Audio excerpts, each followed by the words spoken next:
YTN은 최근 기승을 부리는 중고거래 사기에 대해서 연속 보도해드리고 있습니다. 추가 피해를 막기 위해 사기 범죄에 사용된 계좌와 아이디 그리고 이들의 수법을 공개했습니다. 취재기자 연결해서 좀 더 자세히 알아보겠습니다. 홍성욱 기자.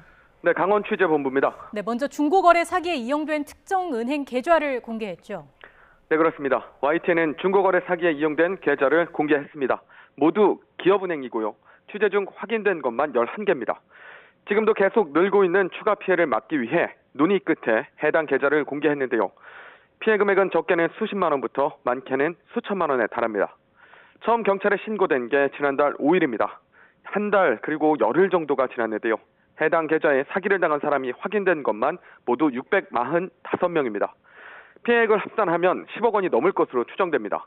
지금도 새로운 계좌는 계속 나오고 있고 여전히 똑같은 수법으로 범행을 벌이고 있습니다. 네, 피해자들이 너무 많은 것 같습니다. 사기 수법이 어떻습니까? 사기 수법 치밀했습니다. 네이버 중고나라와 당근마켓, 번개장터 같은 중고거래 온라인 플랫폼 등에서 주로 이루어졌는데요. 시중가보다 물건을 더 저렴하게 올리고 카카오톡 대화를 유도합니다. 취재팀이 직접 구매를 시도해봤는데요. 일단 거주지를 물어봅니다. 제가 강원도 춘천이라고 하자 자신은 경남 진주라고 하는데요. 물건 살 사람과 최대한 먼 곳에 산다고 말하고 택배 거래를 유도합니다. 그리고 대뜸 네이버 안전거래를 하자고 제안하는데요. 안전거래 많이들 아실 텐데요. 가상계좌로 결제하고 제품을 받은 후 구매 확정을 하면 네이버 측에서 판매자에게 송금해주고 이상이 생기면 환급 처리되는 안전한 구조입니다. 실제 사기 판매자가 보내준 링크를 들어가 보니 네이버 안전거래 결제창과 판박이었습니다. 도메인 주소에 네이버페이라고 적혀 있고 적립 혜택까지 비슷하게 만들어놨습니다. 하지만 비슷하게 만든 완전한 가짜입니다. 돈을 이체하면 수수료를 입금하지 않았다며 추가 금액을 요구하고 가상계좌에 일정 금액에 채워지지 않으면 환불이 어렵다며 다시 입금할 것을 요구하는 수법이었습니다. 일부 피해자는 환불을 받기 위해 돈을 계속 넣으면서 수천만 원을 사기당하기도 했습니다. 일단은 웹사이트 링크부터 네이버 페이 이런 식으로 되어 있고 그냥 네이버 사이트랑 완전 똑같이 만들어놨어요. 그리고 네이버 페이 이거 하면은 얼마까지 적립이 된다 이런 식으로까지 다 정교하게 만들어놨어요. 사기 거래에 사용된 계좌에 이어 아이디도 공개했죠. 네, 그렇습니다. 이들이 주로 범죄를 벌인 곳이 네이버 중고나라와 번개장터, 당근마켓 등이라고 말씀을 드렸는데요. 추가 피해자를 막기 위해 사기꾼들이 주로 사용한 계좌에 이어 아이디까지 공개했습니다. 지금 보시는 것이 사기꾼들이 주로 사용한 아이디인데요. 일부는 여전히 사기 거래에 이용되고 있습니다. 다시 한번 강조하면 저희가 공개한 계좌와 아이디 눈여겨보시고 온라인 중고거래 하신다면 참고하시면 좋겠습니다. 네, 한 달 사이 확인된 피해자만 600명을 훌쩍 넘었습니다. 이때까지 피해를 막지 못한 이유가 있을까요? 네, 치밀한 범죄 수법을 보면 알 수 있듯이 중고거래 사기는 이제 더는 개인 간 물품 거래 사기가 아닙니다. 보이스피싱처럼 해외에 서버를 두고 조직적으로 범죄를 벌이고 있습니다. 즉각적인 검거가 어려운 게 현실인데요. 중고거래 플랫폼 관계자가 이 같은 사실을 직접 언급하기도 했습니다. 네, 들어보겠습니다. 이제 현장에서 보다 보면 집단적으로 조직적으로 사기를 치는 경우도 있습니다. 그런 걸 저희가 발견했음에도 불구하고 현재는 경찰에 신고를 할 수 있는 루트가 없습니다. 보다 적극적인 경찰 수사가 필요할 텐데 수사는 어떻게 이루어지고 있습니까? 네, 사건 초기 경찰 대처가 미흡했습니다. 전국에서 수백 건 똑같은 수법의 사기 범죄가 발생했지만 별다른 대처를 하지 않았습니다.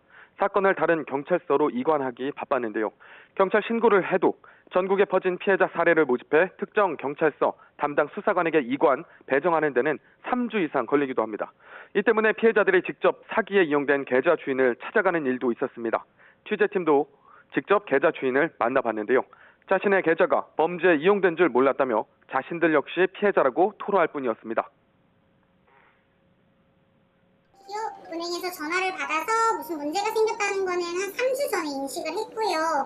그리고 그때까지는 사실 무슨 일인지 잘 모르고 워낙 안 쓰는 통장이라서 잘 이해를 못하고 있다가 그 다음에 경찰서에서 전화가 와서 이제 사건을 인식을 한 상태고 사건이 배정돼도 정식 수사에 들어가기까지 또 얼마나 걸릴지 알 수 없다며 분통을 터뜨리는 피해자도 있었습니다. 강원 강릉경찰서에도 이관된 사건이 100건이 넘었지만 사건을 접수만 받다 결국 강원경찰청으로 이관하기도 했습니다. 피해자가 한 달 전 신고한 사건에 대해 수사 중인 한 경찰서 사이버범죄 수사팀과 통화했는데 중고거래 사기도 언론사 제보가 되는지 되묻는 등 실망스러운 답을 내놨습니다. 직접 들어보겠습니다.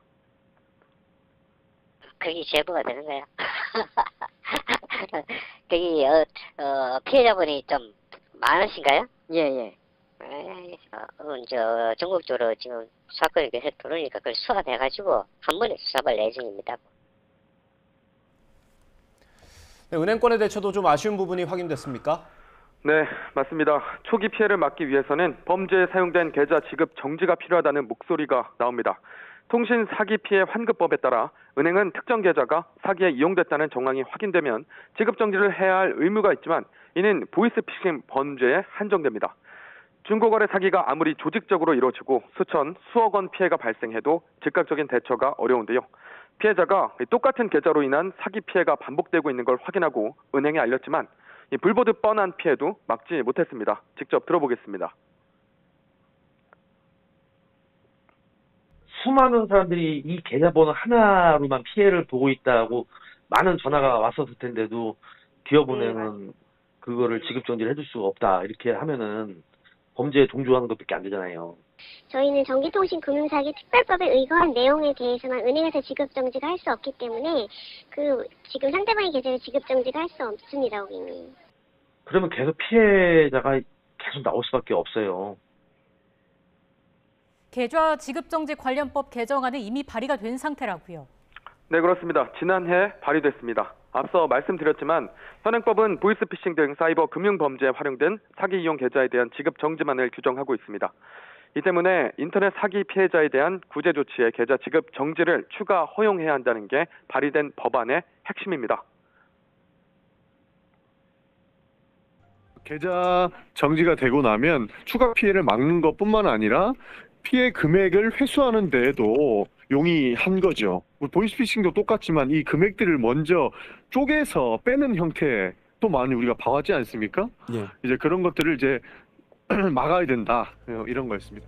하지만 통과되지는 못했습니다. 허위신고 등 부작용 우려 때문인데요. 허위신고 시 처벌 기준을 5년 이하 징역, 5천만 원 이하 벌금으로 강화한다는 내용을 담았지만 여전히 계좌 지급 정지로 인해 발생할 수 있는 불편과 피해가 더 크다는 의견이 많습니다.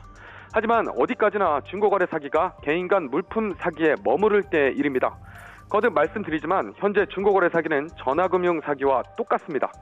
해외에 서버를 두고 조직적으로 움직이고 있습니다. 피해자들은 이른바 신종 사기 범죄인 사이트 피싱이라고 이름 붙이고 정부와 경찰, 금융권의 대책이 하루빨리 마련되기를 바라고 있습니다. 지금까지 강원취재본부에서 YTN 홍서욱입니다.